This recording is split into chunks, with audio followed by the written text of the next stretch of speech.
سورہ کہف آیت نمبر 45۔ اعوذ باللہ من الشیطان الرجیم، بسم اللہ الرحمن الرحیم۔ واضرب لهم مثل الحياة الدنيا كماء أنزلناه من السماء فاختلط به نبات الأرض فأصبح هشيما تذروه الرياح وكان الله على كل شيء مقتدرا۔ المال والبنون زينة الحياة الدنيا والباقيات الصالحات خير عند ربك ثوابا وخير أملا۔ ويوم نسير الجبال وترى الأرض بارزة وحشرناهم فلم نغادر منهم أحدا وعرضوا على ربك صفا لقد جئتمونا كما خلقناكم أول مرة بل زعمتم أن لن نجعل لكم موعدا۔ ووضع الكتاب فترى المجرمين مشفقين مما فيه ويقولون يا ويلتنا ما لهذا الكتاب لا يغادر صغيرة ولا كبيرة إلا أحصاها ووجدوا ما عملوا حاضرا ولا يظلم ربك أحدا۔ صدق الله العظيم۔ واضرب لهم مثل الحياة الدنيا، آپ ان کو دنیا کی زندگی کی تمثیل یا مثال سنائیں۔ کماء انزلناه من السماء فاختلط به نبات الارض، اس کی مثال ایسے ہے جیسے پانی آسمانوں سے جب اترا یعنی بارش ہوئی تو اس کی وجہ سے زمین کے اندر سے اگنے والی نباتات وہ آپس میں خلط ملط ہو گئی، خوب اپجی۔ فَأَصْبَحَ هَشِيمًا تَذْرُوهُ الرِّيَاحُ، اور پھر جلد ہی کچھ دنوں کے بعد آپ دیکھتے ہیں کہ وہ چورا چورا ہو جاتی ہے اور ہوائیں اسے اڑائی پھرتی ہیں۔ وَكَانَ اللَّهُ عَلَىٰ كُلِّ شَيْءٍ مُقْتَدِرًا، اور یہ اللہ ہے کہ جس کا ہر چیز کے اوپر اقتدار ہے۔ المال والبنون زینۃ الحیات الدنیا، یہ مال اور اولاد یہ دنیا کی زندگی کی زینت ہے۔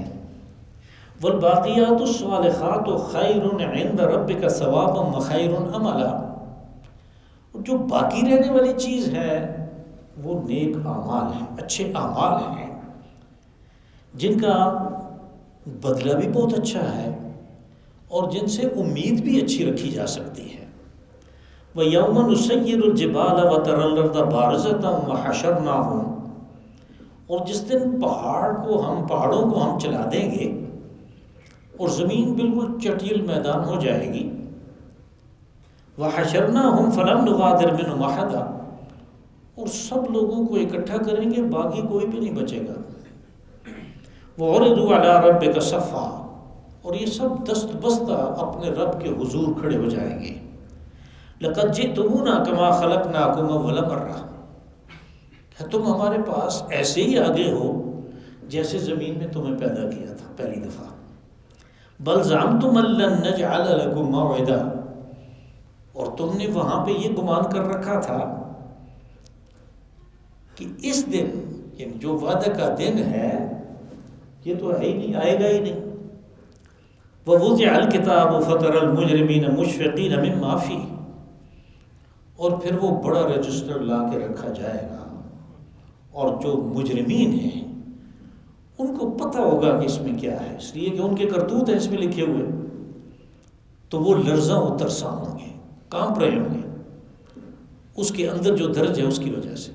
وَيَقُولُونَ يَا وَيْلَتَنَا مَا لِهَٰذَا الْكِتَابِ، اور وہ کہیں گے کہ ہائے شامت، یہ کیسا رجسٹر ہے، لا يغادر صغیرۃ ولا کبیرۃ الا احصاها، کوئی چھوٹا یا بڑا گناہ ایسا نہیں رہ گیا کہ جس کو اس نے احاطہ نہ کر لیا ہو۔ وَوَجَدُوا مَا عَمِلُوا حَاضِرًا، اور جو کچھ انہوں نے کیا تھا اس کو اپنے سامنے پائیں گے، وہ حاضر پائیں گے۔ وَلَا يَظْلِمُ رَبُّكَ أَحَدًا، اور پھر فیصلہ کرتے ہوئے تیرا رب کسی کے ساتھ بھی کوئی زیادتی نہیں کرے گا۔ یہ جو ہمیں تمثیل سنائی گئی اصل میں یہ پچھلے واقعہ سے متعلق ہے، اور پچھلی جو تمثیل تھی اس میں وہ دو آدمیوں کا اگر آپ یاد کریں تو آپس میں بحث مباحثہ تھا کہ ایک کے پاس تو 2 باغ تھے اللہ کے دیے ہوئے، اور وہ بڑے اکڑتار تھا ان کی بنیاد پہ، کیونکہ اس کے پاس مال تھا، اور اس نے دوسرے کو کہا جو غریب آدمی تھا لیکن صاحب ایمان تھا کہ دیکھو انا اکثر منک مالا واعز نفرا، کہ میرے پاس مال بھی زیادہ ہے اور میرے پاس نفری بھی زیادہ ہے، یعنی میرا جتھا مضبوط ہے، مال بھی ہے، تو میری عزت اور میرا مقام جو سوسائٹی میں ہے وہ اس وجہ سے اچھا ہے، اور تمہارے پاس کچھ بھی نہیں ہے۔ تو اس نے اس کو بحث کرتے ہوئے سمجھانے کی کوشش کی کہ دیکھو یہ ساری چیزیں عارضی ہیں، اور یہ دنیا کی یہ ساری جو زینت ہے یہ ایسی عارضی ہے کہ کل کو اس کے اوپر رات کے وقت کوئی آفت آ جائے آسمانی یا زمینی تو تمہارے پاس تو کچھ بھی نہیں ہوگا۔ اور ہوا بھی وہی کہ جب پھلوں کا زمانہ تھا تو اس وقت اس باغ پہ کوئی آفت آئی، اور اس کے نتیجے کے طور پہ صبح وہاں پہ کچھ بھی نہیں تھا، کوئی پھل نہیں تھا، کوئی درخت نہیں تھا، کچھ بھی نہیں، چٹیا میدان تھا، اور وہ یکلب کفیہ علی ما انفق فیہا، جو اپنا خرچہ اس کے اوپر کیا تھا اس کے اوپر وہ ہاتھ مل رہا تھا کہ یہ میرے ساتھ کیا ہو گیا۔ اب اسی چیز کو، یعنی جو اس میں جو خلاصہ تھا، جو سبق تھا، اس کو ایک اور طریقے سے بیان کیا تاکہ بات زیادہ سمجھ میں آ جائے۔ وَاضْرِبْ لَهُم مَثَلَ الْحَيَاةِ الدُّنْيَا، وہ شخص دنیا کی زندگی اور اس کی مال و زینت کے اوپر اکڑ رہا تھا، گھمنڈ کر رہا تھا۔ کہا رسول صلی اللہ علیہ وسلم آپ ان کو دنیا کی زندگی کی اصل حقیقت بتائیں کہ حقیقت کیا ہے، اور سب لوگوں کے سمجھنے کے لیے مثال سے اس کو واضح کیا جاتا ہے۔ کہا جیسے پانی جب اترتا ہے آسمانوں سے، بارش ہوتی ہے تو فاختلط بہ نبات الارض، زمین سے اگنے والی چیزیں وہ اتنی زیادہ اگتی ہیں کہ وہ آپس میں خلط ملط ہو جاتی ہیں۔ آپ نے یہ نظارہ دیکھا ہوگا کہ وہ پھر آپس میں یعنی بالکل ان کی ایک اوپر آ کے ان کی جگہ ہی نہیں رہتی، ایک دوسرے سے علیحدہ ہونے کی کوئی جگہ نہیں۔ لیکن کیا ہے، یہ روزانے کے مشاہدے میں یہ چیز آتی ہے۔ اور پھر اسی کو آگے سورہ حدید کی آیت نمبر 20 میں، یعنی یوں سمجھیں کہ اس چیز کی حیات دنیا کی وہاں پہ تفسیر ہے، وہاں پہ یہ بات کہی کہ اعلموا انما الحیات الدنیا لعب ولہو وزینۃ وتفاخر بینکم وتکاثر فی الاموال والاولاد، کہ یہ اس بات کو جان لو کہ دنیا کی زندگی کیا ہے، لعب ولہو، کھیل کود ہے۔ جب بچہ ہوتا ہے تو اس کی ساری دلچسپیاں کھیل کود میں، یہ اس زمانے کی بات ہے کہ جب کھیل کود بچے ہی کرتے تھے، اب تو بڑوں کے ہاتھ میں بھی وہ چیزیں آ گئی کہ وہ بھی کھیل کود میں ہی مصروف ہے۔ بہرحال وہ ابتدا ہے زندگی کی کہ وہ ہوش سنبھالتا ہے تو اس کی ساری دلچسپیاں کھیل کود میں۔ پھر کیا ہوتا ہے کہ جوان ہوتا ہے، وزینتن، پھر اس کے اندر خون آتا ہے، قوا ذرا طاقت پکڑتے ہیں، تو پھر وہ زینت اور بناؤ سنگار میں، وہ باڈی بلڈنگ میں، اور وہ اپنے حسن و جمال اور اپنی آرائش میں لگ جاتا ہے۔ لیکن ابھی یہ کسی کے پیسوں پہ یہ سب کچھ کر رہا ہے۔ وتفاخر، اور پھر اس کے بعد جب خود کماتا ہے تو پھر اس کے اوپر بڑا فخر کرتا ہے، یعنی وہ جوانی سے آگے ہوا، اپنی ذمہ داریاں آئیں، اس نے کچھ کمائی کی، کچھ پاس آ گیا، تو اس کے اوپر اکڑنا، دوسروں کے سامنے اپنی بڑائی، اپنے کپڑوں کی، اپنی گاڑی کی، اپنے مکان کی، اپنی کوٹھی کی، اپنے بینک بیلنس کی، اپنے مال و دولت کی، اپنے ووٹ بینک کی، ان چیزوں کی وہ دوسروں کے سامنے زیادہ ہونے کا بڑے فخر سے، بڑے گھمنڈ سے اعلان کرتا ہے۔ وَتَكَاثُرٌ فِي الْأَمْوَالِ وَالْأَوْلَادِ، اور پھر وہ ایک مرض میں مبتلا ہو جاتا ہے، اور وہ مرض کیا ہے؟ تکاثر، تکاثر یعنی وہ جتنا بھی ہو وہ کہتا ہے کم ہے، مزید کے پیچھے لگا رہتا ہے، 99 کے چکر میں پڑ جاتا ہے کہ اس کو 100 کسی طرح پورا کرنا ہے. اور یہ مال اور اولاد دونوں میں ہے. وہاں پہ بھی یہی بات کہی کہ مثل غیث اعجب الکفار نباتہ ثم یہیج فتراہ مصفرا، کہ اس زندگی کی مثال بالکل ایسے ہی ہے جیسے بارش برستی ہے تو کھیتی کی اٹھان سے زمیندار حیران ہو جاتا ہے. اب ہے نا کہ جب کوئی مثال کے طور پہ کوئی نیا بحری جہاز بناتے ہیں تو اب اس کے ڈیزائن کے لیے ایک پہلے چھوٹا بنا کے دیکھتے ہیں کہ اس کا چلت پھرت پانی کے اندر کیسی ہے، اس کو پروٹوٹائپ کہتے ہیں.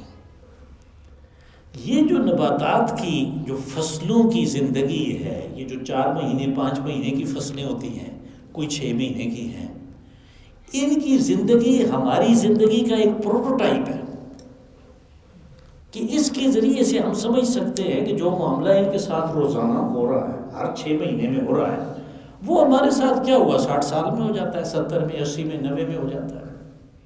لیکن ہے یہی کہ پہلے یہ ہے، پھر یہ ہے، پھر یہ ہے، پھر موت. وہ بھی اس کو بھی تھریشر میں ڈال کے چورا چورا کر دیتے ہیں، فصل ادھر ہے، بھس ادھر ہے، اس کو ہوائیں اڑا کے لے جا رہی ہیں. تو اس کا بھی یہی حال ہوتا ہے کہ قبر میں ہڈیاں ادھر پڑی ہیں، اس کا گوشت کون کھا گیا ہے، کدھر گیا، کیا ہوا. بالکل ایک ہی بات ہے، وہ اس کا پروٹوٹائپ ہے. یہاں پہ بھی یوں کہا لیکن مختصر،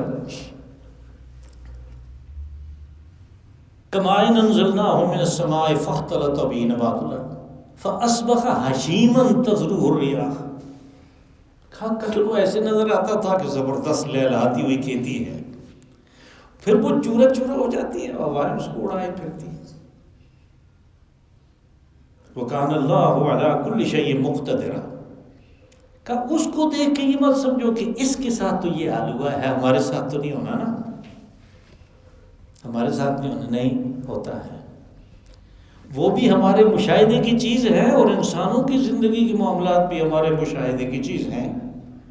اور دانا وہ ہے کہ جو مشاہدے سے جو اصل نتیجہ ہے وہ اخذ کرتا اس تک پہنچتا ہے، اصل بات کی حقیقت تک پہنچتا ہے. قرآن حکیم نے، میں نے تو آپ کو ایک مثال دی سورہ حدید کی، اس بات کو بہت طریقوں سے بیان کیا. سورہ یونس میں بھی ایک طریقہ ہم پڑھ آئے ہیں، سب ایک ہی بات ہے. وَكَانَ اللَّهُ عَلَىٰ كُلِّ شَيْءٍ مُقْتَدِرًا. کا اقتدار، جو اقتدار کس کا ہوتا ہے؟ جس کا حکم چلتا ہے. کا اقتدار تو ہر چیز کے اوپر اللہ کا ہے، فرما روائی تو اس کی ہے. بندہ تو ویسے ہی سمجھتا ہے کہ میں آپے سے باہر، میں اس کی حدود سے باہر ہو گیا. وہ باہر نہیں ہوتا، وہ پکڑ لیتا ہے، بس پھر اس کے لیے کوئی چارہ کار نہیں ہے. المال والبنون زینت الحیات الدنیا.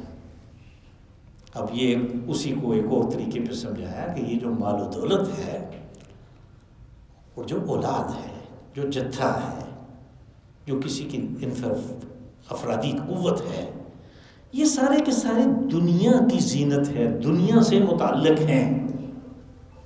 اور دنیا عارضی ہے، یا مال ختم ہو جاتا ہے پہلے، یا بندہ ختم ہو جاتا ہے. لیکن دونوں کا ساتھ ہمیشہ ہمیش کے لیے نہیں ہوتا، ہمیشہ ہمیش نہیں چلتے. وہ ادھر ہی رہ جاتا ہے، یہ چلا جاتا ہے. کہا یہ دنیا کی زندگی کی زینت ہے، اور یہ کہنے کی ضرورت نہیں ہے کہ یہ بہت عارضی ہے. والباقیات الصالحات. کا ادھر یعنی باقیات، جو چیز باقی رہنے والی ہے، جو اس انسان کے ساتھ جائے گی، اس کے سامنے ہوگی، وہ نیک اعمال ہیں. الصالحات نیک اعمال ہیں، ان سے امید بھی لگائی جا سکتی ہے کہ یہ ہمارے کام آئیں گے. اور وہ اجر کے حساب سے، ثواب کہتے ہیں اجر کو، ثواب کہتے ہیں بدلے کو، وہ اجر کے حساب سے بھی بہت اچھا ہے. معلوم ہوا کہ جو دنیا کی زندگی ہے چونکہ عارضی ہے، اس لیے اس عارضی زندگی میں جو عارضی چیزیں ہیں ان کے ساتھ اتنا دل نہیں لگانا چاہیے، اتنا اس میں مگن نہیں ہونا چاہیے کہ جو باقی رہنے والی چیز ہے اس کا پتہ ہی نہ ہو، اس کے لیے وقت ہی نہ ہو، اور وہ باقی رہنے والی چیز ہمارے صالحان ہیں، ان کے لیے بھی وقت چاہیے، ان کے لیے بھی جان چاہیے۔ اگر اس وقت خیال آ بھی گیا جس وقت جان نہیں ہے، تو پھر پیسے لیے پھرتا ہے کہ یہ میری طرف سے آج کون کرے گا، پتہ چلتا ہے اب تو کورونا ہے، کچھ بھی نہیں ہو سکتا، کوئی بھی نہیں جا سکتا۔ تو جس وقت فرض ہوا تھا اس وقت نہیں کیا، جس وقت روزے فرض تھے اس وقت یہ روزے رکھتا نہیں تھا، اب آ کے کہتا ہے روزے رکھنے ہیں، تو پتہ چلتا ہے ڈاکٹر نے منع کر دیا، اس نے کہا کہ آپ کے گردے بھی کام ٹھیک سے نہیں کرتے، آپ کو شوگر بھی، آپ کس طرح روزہ رکھیں گے؟ تو اس لیے جو وقت ہے اس وقت میں یہ سوچنے کی ضرورت ہے کہ میرے ساتھ کیا جائے گا اور میں نے چھوڑ کے کیا جانا ہے، اور پھر دونوں میں حساب کتاب کر کے آدمی اندازہ کر سکتا ہے۔ وَيَوْمَ نُسَيِّرُ الْجِبَالَ وَتَرَى الْأَرْضَ بَارِزَةً، کہا کہ یہ سب کچھ جو تمہیں بتایا ہے کہ بھائی باقیات جو ہیں صالحات وہ ساتھ جانے والی چیز ہیں، وہ تمہارے سامنے اس دن آئیں گے کہ جس دن ہم پہاڑوں کو چلا دیں گے۔ یعنی یہ پہاڑ جو بڑے مضبوط نظر آتے ہیں ان کے ذریعے سے آدمی اپنی جو عارضی پن ہے، اپنی جو کمزوری ہے اس کو سمجھ سکتا ہے کہ یہ کتنے مضبوط ہیں، کیسے گڑے ہوئے ہیں، لیکن وہ چل پڑیں گے۔ سیرو نسیرو، ہم ان کو چلا دیں گے۔ دوسری جگہ کہا کہ وَتَرَى الْجِبَالَ جَامِدَةً وَهِيَ تَمُرُّ مَرَّ السَّحَابِ، کہ تو دیکھتا ہے کہ پہاڑ تو بڑے مضبوط گڑے ہوئے ہیں، لیکن وہ وقت آئے گا کہ یہ بادلوں کی طرح اڑتے پھریں گے۔ جب وہ اتنے مضبوط نہیں، انہوں نے نہیں رہنا تو اور کس چیز نے رہنا ہے؟ آدمی بھی تو بہت ہی عارضی چیز ہے۔ وَتَرَى الْأَرْضَ بَارِزَةً، اور یہ زمین جو کبھی لہلہاتی کھیتی ہوتی ہے، کبھی اس کی یہ شکل ہوتی ہے، کبھی وہ شکل ہوتی ہے، یہ ایک چٹیل میدان بن جائے گا۔ وَحَشَرْنَاهُمْ فَلَمْ نُغَادِرْ مِنْهُمْ أَحَدًا، اس دن ہم ان کو اکٹھا کریں گے۔ حشر کہتے ہیں اکٹھا کرنے، اور یہ محشر اس لیے اس کو کہتے ہیں کہ سارے کے سارے انسان آدم علیہ السلام سے لے کر آخری آدمی تک سب اکٹھے ہوں گے۔ وہ محشر کا میدان ہے کہ جہاں پہ سب نے اکٹھا ہونا ہے۔ حشرناہم فلم نغادر منہم احدا، اور یہ اکٹھا بھی ایسا کریں گے ہم ان کو کہ ان میں سے کوئی ایک بھی باقی نہیں بچے گا کہ کسی کونے خدرے میں کسی جگہ چھپا رہ جائے، سارے کے سارے آ جائیں گے۔ یعنی اس میں آدمی سوچ سکتا ہے نا کہ بھئی ہو سکتا ہے پھر میرا کسی جگہ چھپا ہوا رہ جاؤں، پتہ ہی نہ چلے، تو کہا یہ بات نہیں ہوگی، سب نے آنا ہے۔ وَعُرِضُوا عَلَىٰ رَبِّكَ صَفًّا، اور پھر دست بستہ قطار میں، صف قطار کو کہتے ہیں، لائن میں اپنے رب کے حضور ان کی پیشی ہوگی، ان کو پیش کیا جائے گا، مجہول کا صیغہ وَعُرِضُوا، ان کو اپنے رب کے حضور دست بستہ پیش کیا جائے گا، صفا، ایک لائن میں لگے ہوئے ہوں گے۔ اب اس لائن میں آپ کو صدر بھی، وزیر اعظم بھی، اور فرعون بھی، اور حامان بھی، اور قارون بھی، اور دوسرے سارے جن کو ملنے کے لیے دنیا جتن کر رہی تھی لیکن ملاقات نہیں ہو پا رہی تھی، وہ سارے کے سارے بالکل سر، جیسے وہ سورہ ابراہیم کے آخر میں ہے کہ سر جھکائے ہوئے اسی طرف سارے بھاگ رہے ہوں گے جدھر سے آواز آ رہی ہوگی۔ لائن میں رب کے حضور پیش کر دیے جائیں گے، صف قطار باندھے ہوئے۔ لَقَدْ جِئْتُمُونَا كَمَا خَلَقْنَاكُمْ أَوَّلَ مَرَّةٍ، وہاں پہ انہیں آواز آئے گی کہ تم لوگ تو یہاں ایسے آ گئے جیسے ہم نے دنیا میں تمہیں پیدا کیا تھا۔ جب آدمی دنیا میں آتا ہے تو اس کے ہاتھ خالی، کوئی جیب شیب ہے ہی نہیں، کوئی لباس ہے ہی نہیں، کچھ بھی نہیں ہے اس کے پاس، اپنی خوراک کا کوئی بندوبست نہیں ہے، اپنے پانی پینے کا کوئی بندوبست نہیں ہے، کچھ بھی نہیں کر سکتا۔ تو اسی طرح وہاں پہ چلا گیا، کوئی مال و دولت نہیں ہے، کچھ بھی نہیں ہے، اس طرح کا، اس طرح تو مانگ رہے ہیں۔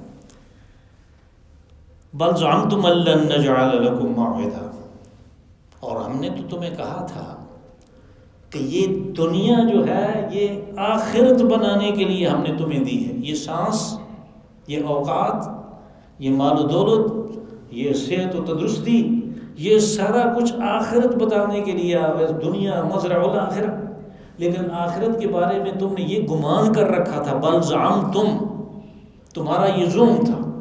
اسی سے یہ وہ لفظ اردو میں استعمال ہوتا ہے، ذرا تھوڑی سی ثقیل اردو ہے، کہ تمہارا یہ ظلم تھا کہ اللہ نے کوئی دن مقرر نہیں کیا ادھر جانے کے لیے، حشر کے لیے، محشر کے لیے، قیامت کے لیے کوئی وقت مقرر ہے ہی نہیں ہے، ادھر کوئی جانا شانا نہیں ہے۔